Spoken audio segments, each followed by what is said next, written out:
Selamat siang Pak, kami dari kelompok 3 bertemakan efedrin ingin memaparkan hasil diskusi kami. Saya Angelia Graciela BPA. Saya Carlos Simbolon. Saya Yunus Tributum. Berikut materi yang sudah kami diskusikan. Efedrin. Efedrin adalah obat dan stimulan untuk dekompresi. Obat ini sering digunakan untuk mencegah tekanan darah rendah selama anestesi spinal. Obat ini juga telah digunakan untuk asma, narkolepsi, dan obesitas, tetapi bukan pengobatan yang disukai. Obat ini dapat diambil melalui mulut atau dengan suntikan ke otot vena atau tepat di bawah kulit. Efek obat bila diberikan melalui intravena sangat cepat, sedangkan injeksi melalui otot bisa memakan waktu 20 menit. Dan melalui mulut bisa memakan waktu 1 jam. Untuk efeknya, ketika diberikan melalui suntikan, efek obat berlangsung sekitar 1 jam dan ketika diminum dapat bertahan hingga 4 jam. Efedrin tidak hanya menstimulasi detak jantung, tapi juga meningkatkan curah jantung, namun juga menyebabkan penyempitan perifer, mengakibatkan peningkatan resistensi perifer yang dapat menyebabkan peningkatan tekanan darah secara berkelanjutan. Efedrin mempunyai sifat pelemas otot poros tropus yang cukup kuat dan digunakan sebagai dekomestan dan untuk meredakan sesak napas sementara akibat asma. Efek samping yang umum dari efedrin secara kualitatif mirip dengan yang dihasilkan oleh amfetamin, tapi umumnya lebih ringan. Sakit kepala, pusing, mudah tersinggung, gelisah, gemetar, dan psikosis.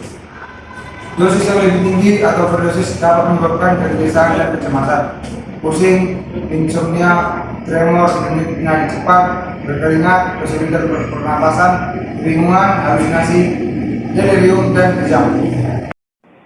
Adapun efek samping yang umum dari efedrin secara kualitatif mirip dengan yang dihasilkan oleh amfetamin, tetapi umumnya lebih ringan, yaitu seperti efek sampingnya sakit kepala, pusing, mudah tersinggung, gelisah, gemetar, dan psikosis. Dosis yang lebih tinggi atau overdosis dapat menyebabkan kegelisahan dan kecemasan, pusing, tremor, nadi cepat, berkeringat, kesulitan pernapasan, kebingungan, halusinasi, delirium, dan kejang. Efedrin dalam dunia olahraga dengan sifat stimulan dan tindakan simpatometriknya, alkaloid efedra telah dianggap sebagai produk yang berhipotensi digunakan untuk meningkatkan kinerja atletik dan memberikan keuntungan yang tidak adil bagi atlet, bahkan jika digunakan dalam bentuk suplemen. Penggunaan efedrin saja pada dosis biasa memiliki manfaat ergogenik yang tidak konsisten dan mungkin tidak signifikan terhadap tenaga, daya tahan, kekuatan, atau kecepatan.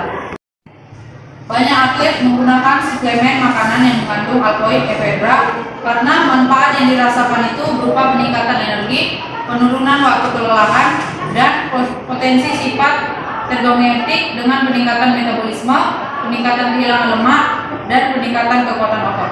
Penggunaan efedrin secara medis ditoleransi oleh WADA dan VOC pada tingkat terapeutik. Namun demikian, konsentrasi urin lebih besar dari 10 mg per mili dianggap positif. Efedrin adalah zat terlarang kategori S6. Efek samping efedrin dalam kaitannya dengan olahraga.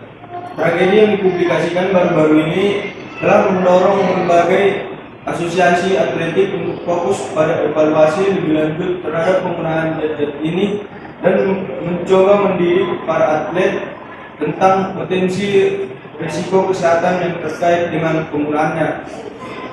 Evaluasi lanjutan terhadap penggunaan zat-zat ini diperlukan. Begitu pula pendidikan berkelanjutan bagi para atlet, orang tua, pelatih, dan pelatih mengenai risiko kesehatan yang terkait dengan alkaloid, efedrin, dan suplemen terkait.